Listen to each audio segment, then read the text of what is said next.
혹시 계속 속쓰림 때문에 고생하고 계신가요? 일시적인 속쓰림은 흔하지만 계속되면 병원에 가봐야 할 때가 온 겁니다.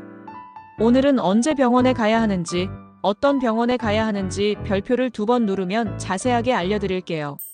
구독도 꾹 눌러주실 거죠? 우선 어떤 병원에 가야 할까요?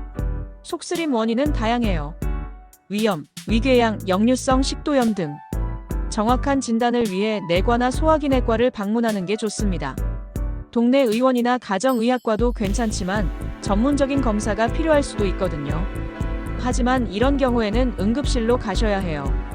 통증이 너무 심할 때, 점점 더 심해질 때, 구토나 혈변, 검은색 변을 볼 때, 숨쉬기 힘들거나 어지러울 때, 심지어 실신까지 할 때는 지체 말고 응급실로 가세요. 그럼 병원에서는 어떤 진료를 받을까요? 의사 선생님은 증상에 대해 자세히 물어보실 거예요.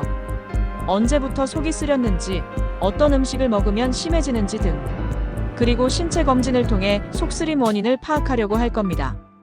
필요하면 위내시경이나 대장내시경 검사를 할 수도 있어요.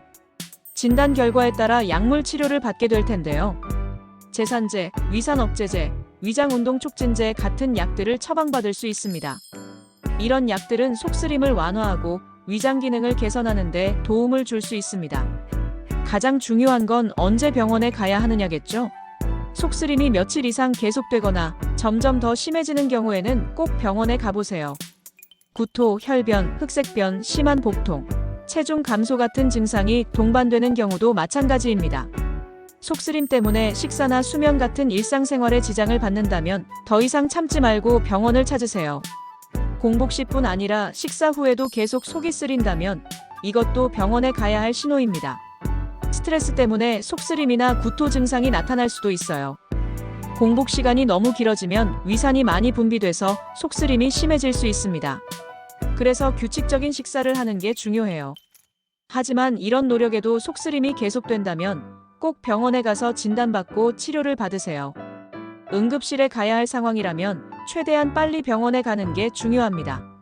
하지만 증상이 심하지 않다면 공휴일이 지난 후 가까운 내과나 소화기내과를 방문하는 것도 괜찮습니다. 중요한 건 속쓰림을 방치하지 않고 적극적으로 대처하는 것입니다. 속쓰림, 더 이상 참지 마세요. 적절한 시기에 병원을 방문해서 건강한 위장을 되찾으세요.